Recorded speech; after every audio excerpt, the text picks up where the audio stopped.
15 বছরের আওয়ামী লীগ শাসনে দেশের বিভিন্ন প্রান্তে বিভিন্নভাবে দুর্নীতি করে নিজেদের পকেট ভরেছেন আওয়ামী দোসররা। অন্তর্বর্তী সরকার দায়িত্ব গ্রহণ করার পর থেকেই একে একে বেরিয়ে আসতে থাকে সব থলের বিরাট। চোখ কপালে ওঠার মতো তার অবৈধ সম্পদের পরিমাণ। সোনা দানা দামি গহনা, সোনা দানা দামি গহনা, আপার কাছে এইসব কিছুই না। আপা এত টাকা চুরি করছে, আপা এত টাকা চুরি করছে, হিসাব অজানা, হিসাব অজানা। প্রিয় দর্শক মণ্ডলী, এতদিন যাবৎ আমার চ্যানেলে অনেকগুলো ভিডিও আছে হাসু আপার অর্থ কেলেঙ্কারি, লুটপাট, অনেক বিষয়। কিছুদিন যাবৎ তার চুরি চামারির ভিডিওটি একটু কম দিতেছিলাম, কারণ ভারত ইস্যু চলে আসছিল তো। কিন্তু আজকে নতুন আরেকটি গুরুত্বপূর্ণ ভিডিও আমাদের হাতে আসছে। 15 বছরের লুটপাটে কি আর 10-15টা ভিডিও দিয়ে শেষ করা যায়? আজকের ভিডিওটি আপনারা যারা ক্লিক করছেন, অনুরোধ করব এই ভিডিওটি অন্ততপক্ষে দেখবেন। নিজে তো চুরি করছেই, তার দোসর যারা আছে তারা কি পরিমাণ অর্থ লুটপাট করছে। আপনারা দেখছেন লন্ডনের সমাবেশে অনেকগুলো এমপি মন্ত্রীরা সেখানে উপস্থিত হয়েছে। তো তাদের বাড়িতে টাকা পয়সা নাই, তাদের বাড়িতে কি তল্লাশি হবে না? সব কিছু হবে। এই ভিডিওগুলো যদি আমরা বেশি বেশি দেখি এবং শেয়ার করি, এবং এই জিনিসগুলো নিয়ে যদি আলোচনা হয়, তখন সেনাবাহিনী, পুলিশ প্রশাসনের টনক নড়বে। এরা কি পরিমাণ অর্থ যে বাংলাদেশেই রেখে গেছে তার কোনো হিসাব নাই। হাসু আপার আমলনামার আরও একটি ভিডিও। অনুরোধ এতটুকুই, আপনারা যারা এই ভিডিওতে ক্লিক করছেন, পরিপূর্ণ ভিডিওটি দেখবেন, বুঝবেন, জানবেন ইনশাল্লাহ। দোসরদের সম্পর্কে জানাও দরকার। চলেন ভিডিওটি প্লে করছি। তার আগে চ্যানেলে যারা নতুন আসছেন, দয়া করে চ্যানেলটি সাবস্ক্রাইব করে দেবেন, এবং সেই সাথে যারা চান দেশের অর্থ যা লুটপাট হয়েছে সব কিছু ফেরত আনা হোক, তারা অবশ্যই একটা লাইক করবেন। চলেন প্রতিবেদনটি দেখতে থাকি। 15 বছরের আওয়ামী লীগ শাসনে দেশের বিভিন্ন প্রান্তে বিভিন্নভাবে দুর্নীতি করে নিজেদের পকেট ভরেছেন আওয়ামী দোসররা। অন্তর্বর্তী সরকার দায়িত্ব গ্রহণ করার পর থেকেই একে একে বেরিয়ে আসতে থাকে সব থলের বিরাট। জানা গেল বরিশালের গডফাদার খ্যাত হাসনাত আব্দুল্লাহর দুর্নীতির নানা কাহিনী। চোখ কপালে ওঠার মতো তার অবৈধ সম্পদের পরিমাণ। বিস্তারিত থাকছে ডেস্ক রিপোর্টে।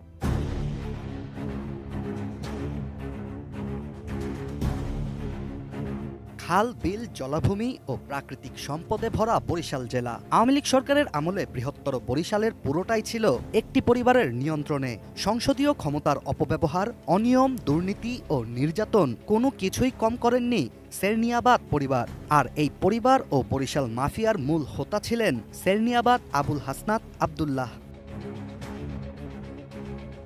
পারিবারিকভাবে বঙ্গবন্ধু শেখ মুজিবুর রহমানের ভাগ্নে ছিলেন হাসনাত আব্দুল্লাহ। বরিশাল জেলায় হাসনাত আব্দুল্লাহ তার 3 ছেলে মঈনুদ্দিন আব্দুল্লাহ, সাদিক আব্দুল্লাহ ও আশিক আব্দুল্লাহকে নিয়ে তৈরি করেছিলেন নিজের এক আলাদা সাম্রাজ্য। এই পরিবারের বিরুদ্ধে অভিযোগ আছে অর্থের বিনিময়ে জনপ্রতিনিধি নির্বাচন, দলীয় গুরুত্বপূর্ণ পদ দেয়া এবং সরকারের উন্নয়নমূলক কাজে কমিশন ও জমি দখলের। বরিশাল জেলার যে কোনো নির্বাচনে কে কোন পদে মনোনয়ন পাবে তা হাসনাত আব্দুল্লাহ একাই নির্ধারণ করতেন, যার বিনিময়ে বিপুল টাকাও উপার্জন করতেন তিনি। সেরনিয়াবাদ পরিবারকে টাকা না দিলে কোনো কাজই হতো না পুরো বরিশাল জুড়ে। পদের গুরুত্ব অনুযায়ী প্রতি মনোনয়নে 50 লাখ থেকে 1 কোটি টাকা আদায় করতেন তিনি। ডিজাইন, এলিগেন্স, বিউটি, সেরা পণ্য সবার জন্য জেভিকো। এদিকে সরকারি উন্নয়ন কাজের ঠিকাদারিতেও ভাগ ছিল হাসনাত আব্দুল্লাহর। বরিশালের যে কোনো সরকারি প্রকল্পের কাজ পেতে হলে প্রকল্পের 10% কমিশন আগেই হাসনাত আব্দুল্লাহকে প্রদান করতে হতো। এভাবে সরকারি কাজ পাইয়ে দিয়ে তা শুরুর আগেই কোটি কোটি টাকা হাতিয়ে নিতেন বরিশালের সাবেক এই সংসদ সদস্য। শুধু যে কমিশন বাণিজ্য ও নিয়োগ বাণিজ্য করেই কোটি কোটি টাকার সম্পদ অর্জন করেছেন হাসনাত আব্দুল্লাহ তা কিন্তু নয়। আওয়ামী লীগ 2009 সালে ক্ষমতায় আসলে তিনি হয়ে ওঠেন বরিশালের অঘোষিত এক রাজা, যেখানে যখন যে জমি ইচ্ছে নিজের নামে দখল করে নেয়া যেন ছিল তার পেশা।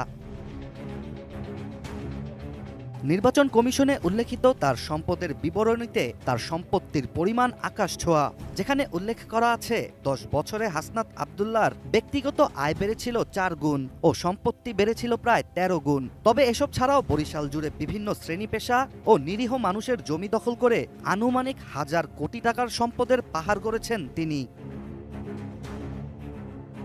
এছাড়া বরিশাল বাস টার্মিনাল ও স্থানীয় বাজারের ওপরও ছিল সেরনিয়াবাদ পরিবারের নিয়ন্ত্রণ। প্রতি মাসে এখান থেকে প্রায় 25-30 লাখ টাকা চাঁদা তুলে পৌঁছে দেয়া হতো সেরনিয়াবাদ পরিবারের কাছে। 5 আগস্ট সরকার পতনের পর থেকে সেরনিয়াবাদ পরিবারের সকল সদস্যই গা ঢাকা দিয়েছেন। তবে হাসনাত আব্দুল্লাহর ছেলে মঈনুদ্দিন আব্দুল্লাহ গ্রেপ্তার হয়ে বর্তমানে কারাগারে বন্দী রয়েছেন। সম্মানিত দর্শক মণ্ডলী, আমি আসলে একটা কথা বরংবারই বলি যে মানুষের জীবন চলতে এত টাকা পয়সার আসলেও দরকার হয় না, কিন্তু এরা এ পরিমাণ টাকা পয়সা লুটপাট করছে এবং নিজে তো করছেই, আরও যারা এমপি মন্ত্রী যারা ছিল ক্ষমতার আসনকে টিকিয়ে রাখার জন্য তারা সকল ধরনের কর্মকাণ্ড করছে। ঠিক আছে, এদের মানে বের হচ্ছে না তো, এখনও অনেক টিভি চ্যানেল অনেক সাংবাদিক তারা প্রতিবেদন করছেই না ভয়ে যে আবার যদি হাসিনা আসে, হ্যাঁ কোশ্চিন কালেও সম্ভব না, যে ভয় তদন্ত করলে এখনও এমন এমন তথ্য এমন এমন টাকার খনি বের হবে এদের। এরা তো পালাইছে, যারা পালাইছে অর্থ বাহিরে পাচার করছে, এদের কাছে নগদই যে পরিমাণ অর্থ সবসময় থাকতো সেগুলোকেও যদি বের করা যায় দেশটা অনেক উন্নত হবে। আমার কাছে পার্সোনালি এটা মনে হয়, বাকি জানি না যে আপনারা কি মনে করেন, কিন্তু আমার কাছে পার্সোনালি মনে হয় যে বাংলাদেশ, দুবাই, সিঙ্গাপুর এত পরে আসছে এই সিটিগুলো, কিন্তু তারা আমাদের থেকে হাজার গুণে গিয়ে। কেমনে? দুর্নীতিতে আমাদের বাংলাদেশ এশিয়া মহাদেশের মধ্যে যারা আছে বাংলাদেশ শীর্ষে। ক্ষমতায় আসলে টাকা, নারী এই জিনিসগুলো ছাড়া তাদের কিছুই ভাল লাগে না। এত টাকা লাগে একজন মানুষের জীবন চলতে। মমতাজ তো অনেক আগেই ভেগে গেছে, ও মনে বুঝছিল যে আমার আর এখানে বেশি সময় নেই, নমিনেশন দেয় নাই, চলে গেছে, সবাই ভাগছে। আর যারা দেশে আছে, এই যে ওবায়দুল কাদের সম্পর্কে এখন মাঝে মাঝে শুনি, ইলিয়াস ভাই এখনও বলে যে সে দেশ থেকে বের হয়নি। তো এদের ধরতেছে না কেন? কিছুদিন আগেও কয়েকজনকে ধুমধাম করে ধরে, আবার ধরে না কেন? কি খেলা শুরু করছে আমি বুঝি না কিছু। সব কিছুর তো একটা সিস্টেম আছে, সিস্টেমের বাইরে যায় কোনো কিছু করলে তো হবে না।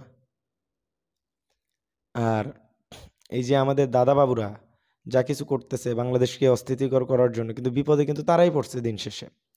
যুক্তরাষ্ট্রের কাছে রাহুল গান্ধী তারা যায় এরকম নালিশ করছে, যুক্তরাষ্ট্র এখন ভারতের বিরুদ্ধে অ্যাকশন নিচ্ছে। আপনারা দেখতে পাচ্ছেন যে সিরিয়া, শাম তারা বিজয় লাভ করছে, দিকে দিকে মুসলমানদের বিজয় উল্লাস। এটা ভালো, আসলেও ভালো। এই পুরো বিশ্ব, পুরো পৃথিবী তো আমরাই শাসন করবো, আমাদের হাতেই ছিল, কিন্তু আমাদের কিছু ভুলের কারণে এখন এই সমস্ত বাম সাম এদের কথা শুনতে হয়, মাহফিল করতে অনুমতি নিতে হয়। কিন্তু কি বলবো, আমরা আবার শাসন করব।